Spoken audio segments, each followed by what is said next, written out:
Morning everyone. ঘুম থেকে উঠে একদম ফ্রেশ হয়ে ব্রেকফাস্ট করে তারপরে দুধের হাঁড়ি নিয়ে বসে গেছে। আর এটা কিন্তু গরম দুধের হাঁড়ি। হ্যাঁ, তো আমরা অনেকেই এটা করি, গরম জলের ভাব নিই। তো কারোর আমাদের ফেসটা ঠিক থাকে, আর আমাদের নাকের মধ্যে যদি কারোর একটু সর্দি বা গলায় খুসখুসনি থাকে তাহলে কিন্তু আমরা গরম জলের ভাব নিই। আর স্কিন ভালো রাখার জন্য অনেকেই তো স্টিম নেয়। আমি কিন্তু গরম জলের ভাব ছাড়াও কিন্তু এই গরম দুধের স্টিম আমি নিই, কারণ গরম দুধের স্টিমটাও কিন্তু খুব কার্যকর। অনেকে আছে যে যারা মানে দুধের শর্ট টট দিয়ে অনেক কিছু প্যাক ট্যাক বানিয়ে তারপরে মুখে এটা মাখে। আমি ওই প্যাক না বানিয়ে যেটা একটু কুড়ে, তো প্যাক না বানিয়ে গরম দুধের ভাবটা মাখিয়ে নিই। ভেবো না যে এটা কিন্তু কম কার্যকরী, এটা কিন্তু খুব উপকার। তোমরা একবার নিয়ে দেখবে, স্কিনটা খুব ভালো থাকে।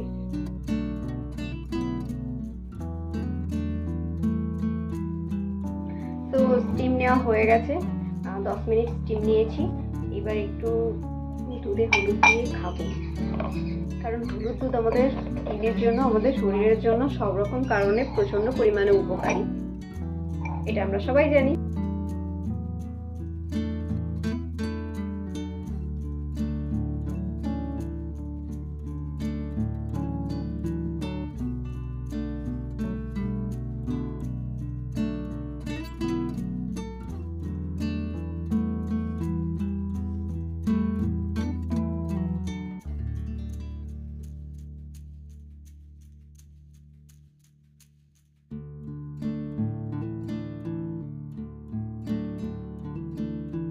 এই জামা কাপড়গুলো পরে বেরিয়েছিলাম, তাই জন্য ভাবলাম যে একটু ভিজিয়ে ক্লিন করে নিই। আর টি শার্ট, এই যে টি শার্টটা আলাদা করে নিচ্ছে, প্যান্টটা আলাদা করে নিচ্ছি। যদি একে অপরের কালার উঠে তারপরে একে অপরের গায়েতে লেগে যায় তাহলে কিন্তু দেখতে খুবই বাজে লাগবে। আর এই দুটো আজকেরই প্রথম মানে ভিজিয়েছি জলে, এটা একদমই নতুন। যেদিন পরেছিলাম সেদিন প্রথমবারই পরেছিলাম।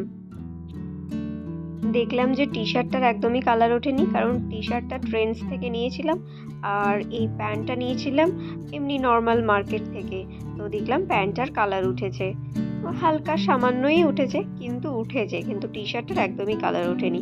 তারপরে আমি একটু কমফোর্ট জলে ভিজিয়ে জামা কাপড়গুলোকে মেলে দিলাম। কমফোর্ট জলে ভেজানোর কারণ হচ্ছে একটাই, কি কমফোর্ট জলে ভেজালে ওই স্মেলটা অনেক দিন পর্যন্ত থাকে। পরের বার যখন আবার জামাটা পরবো তখন জামাটা থেকে একটা খুব সুন্দর মিষ্টি গন্ধ বের হবে।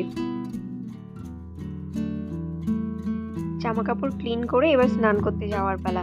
চলো আমি স্নান করতে যাই আর তোমরা ভিডিওটা দেখতে থাকো। কাল থেকে বাড়িতে ইঁদুর মরার পালা পড়েছে।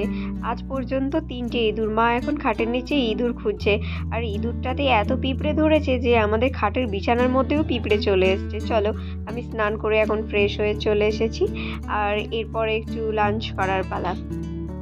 কারণ তোমরা তো জানোই লাঞ্চ করে আমাকে আবার লাইভে বসতে হবে। আর এইদিকে দেখো সন্ধ্যাবেলায় হঠাৎ করে আমার মনে পড়েছে যে আমার কিছু নোটস লেখা বাকি আছে, তো সেইগুলোকেই এখন লিখছি।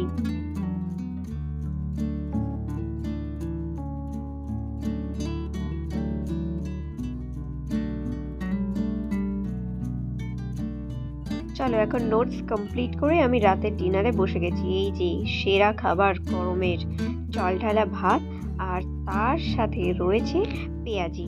তো চলো আজকের মতো ভিডিওটা তাহলে এখানেই শেষ করলাম। তোমাদের সঙ্গে দেখা হচ্ছে পরে নতুন ভিডিওতে।